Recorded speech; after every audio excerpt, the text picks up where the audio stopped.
Salam saudaraku, selamat pagi, semoga kita semua dalam keadaan sehat dan penuh sukacita dalam Tuhan.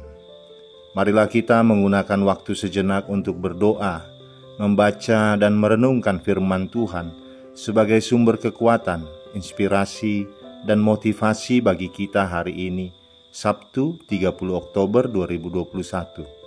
Sebelumnya mari kita berdoa. Bapa di sorga, kami bersyukur atas hari yang indah ini, hari yang penuh harapan. Kami akan merenungkan firman-Mu. Kiranya Roh Kudus menerangi hati dan pikiran kami, agar kami sungguh memahami firman-Mu. Dalam nama Tuhan Yesus Kristus kami berdoa. Amin.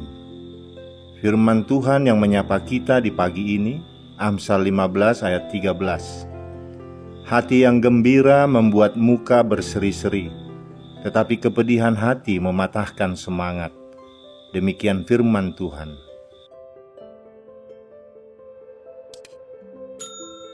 Saudaraku, di sebuah toko kelontong langganan kami, ada seorang pria muda pekerja di toko itu yang selalu tersenyum ramah dan menyapa para pelanggan toko dengan sopan. Meskipun terkadang raut wajahnya memancarkan kelelahan, namun ia tetap tersenyum dan bersikap ramah pada majikan maupun pengunjung toko itu. Suatu ketika saya pernah bertanya padanya, "Kamu gak pernah sedih, Bang?" Dengan enteng ia menjawab, "Kadang-kadang, Pak." Balasnya tetap dengan senyumannya. Senyuman dan keramahan yang ia berikan selalu berdampak pada orang-orang yang disapanya. Setidaknya senyuman dan keramahannya akan berbalas senyuman dari para pengunjung. Suatu kali saya pernah datang ke toko itu dalam suasana hati yang jengkel karena sesuatu hal. Lalu ia menyapa saya dengan senyum dan keramahannya. Saya membalas senyumannya itu. Tanpa saya sadari, saat saya keluar toko itu, wajah saya masih dalam keadaan tersenyum. Hal itu saya sadari saat tukang parkir juga tersenyum pada saya. Baru kali ini saya melihatnya tersenyum. Memang sebuah senyuman biasanya berdampak pada suasana hati penerimanya. Hati saya yang tadinya jengkel itu telah berganti menjadi gembira. Saya salut pada pemuda pekerja toko itu. Dalam kelelahannya ia mampu tersenyum bahagia dan menyapa orang-orang yang datang ke toko itu dengan ramah. Di saat banyak orang yang mengeluh karena harus membanting tulang, pemuda itu memilih untuk bersuka cita sambil menyapa orang-orang yang tidak ia kenal sekalipun dengan ramah. Sukacita ternyata tidak tergantung dari besar kecilnya pendapatan dan lelah tidaknya kita bekerja. Sukacita bukan tergantung dari kenyamanan atau kemewahan hidup. Sukacita pun tidak tergantung pada ada tidaknya masalah. Sukacita adalah masalah hati, dan itu adalah pilihan. Kita bisa bersuka cita, kita bisa murung, kita bisa bersungut-sungut, kita bisa tetap bergembira di tengah-tengah kesesakan. Sebaliknya kita pun bisa terus merasa tidak puas atau gelisah ketika hidup kita sebenarnya baik-baik saja. Sukacita merupakan sebuah pilihan dan itu tergantung dari bagaimana sikap hati kita dalam menyikapi dan menikmati hidup. Terkadang kita lupa bahwa berkat yang kita anggap relatif kecil dibandingkan orang-orang yang hidupnya jauh lebih makmur. Apa yang kita punyai pun sebenarnya merupakan berkat Tuhan juga yang patut kita syukuri. Pemuda itu pun tentu menyadari bahwa setidaknya ia memiliki pekerjaan dan itu jauh lebih baik daripada menganggur. Gajinya tentu tidak seberapa dibandingkan karyawan kantoran, apalagi direktur perusahaan. Tapi itu tidak membuatnya bersedih. Ia menikmati pekerjaannya, ia menikmati hidupnya. Dan itulah gambaran bagaimana kita, anak-anak Tuhan, seharusnya bersikap terhadap orang-orang di sekitar kita. Bahkan orang-orang yang tidak kita kenal. Ironisnya, banyak dari kita yang justru bersikap eksklusif dan tidak mau peduli kepada orang yang tidak kita kenal. Mereka memilih untuk menjaga jarak, bahkan memandang curiga orang lain. Sedikit senyum ketika berpapasan pun dirasa sebagai sesuatu yang mubazir atau tidak berguna. Ada banyak pula yang memilih untuk terus hidup tanpa sukacita. Sekali lagi, semua itu tergantung dari sikap hati dalam memandang hidup, dan itu adalah pilihan. Saudaraku, tekanan hidup memang terkadang berat untuk dihadapi. Berbagai beban akan mencoba merampas kegembiraan hidup kita. Murung, depresi, cemas, takut atau stres. Jika hal ini dibiarkan, akan semakin menghilangkan senyuman dari wajah kita. Terlalu fokus kepada kekurangan dan tidak melihat kelebihan dan berkat yang ada akan membuat kita kehilangan sukacita dalam hati kita. Dan bukan itu saja, berbagai penyakit seperti stroke, darah tinggi, hingga kanker pun bisa menyerang kita, bahkan menamatkan usia kita dalam waktu singkat. Amsal 15 ayat 13 berkata, "Hati yang gembira membuat muka berseri-seri, tetapi kepedihan hati mematahkan semangat." Apakah Salomo penulis Amsal ini meminta kita untuk selalu tersenyum di setiap gangguan, kekecewaan, dan ketidaknyamanan yang kita alami dalam hidup? Tentu tidak. Ada waktunya bagi kita untuk berduka, patah hati, atau bahkan marah atas ketidakadilan yang kita alami.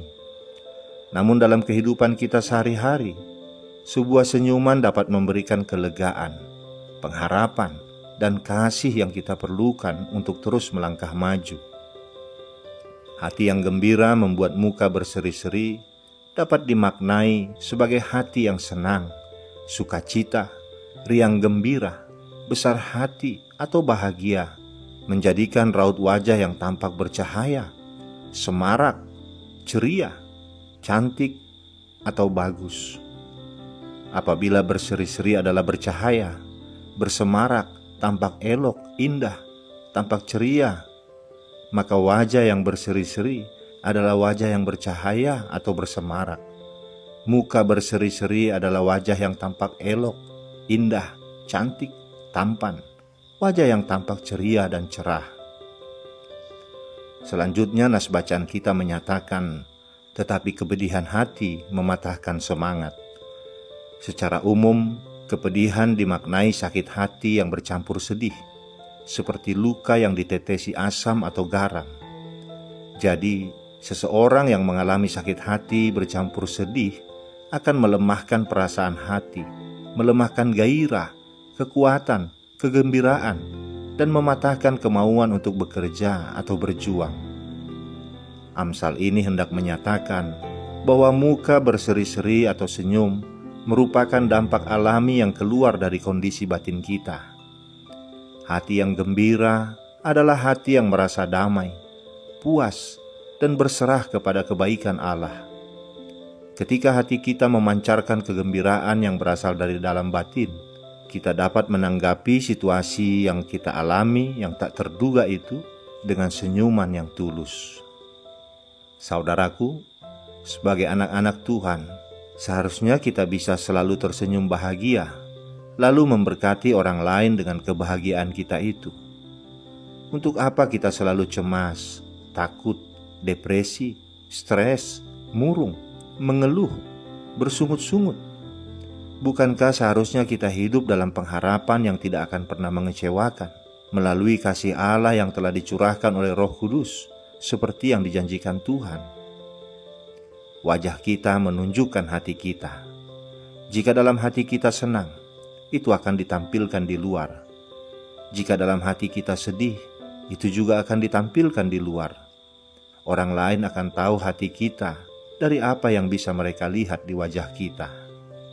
Jika saat ini saudara merasa bahwa kegembiraan saudara mulai dirampas oleh himpitan beban, dan jika itu membuat senyum dari wajah saudara mulai berkurang, dan sudut bibir saudara mulai sulit melengkung ke atas, ambillah keputusan untuk menghentikan semua itu. Gantikan dengan janji-janji Tuhan, dan kembalilah bersukacita. Memelihara perasaan negatif tidak akan membawa manfaat apapun selain menambah lebih banyak lagi masalah. Apakah saudara merasa gembira hari ini? Apakah saudara sudah tersenyum? Sudahkah saudara merasakan kebahagiaan karena kebaikan Tuhan nyata atas diri saudara hari ini? Mari pancarkan kebahagiaan itu kepada sekitar kita dengan sebuah senyuman yang berasal dari hati yang gembira. Amin, kita berdoa. Bapa di surga, kami bersyukur atas firman-Mu hari ini. Kami mau mulai hari ini, saat kami bertemu dengan orang-orang, kami memberikan senyuman kepada mereka.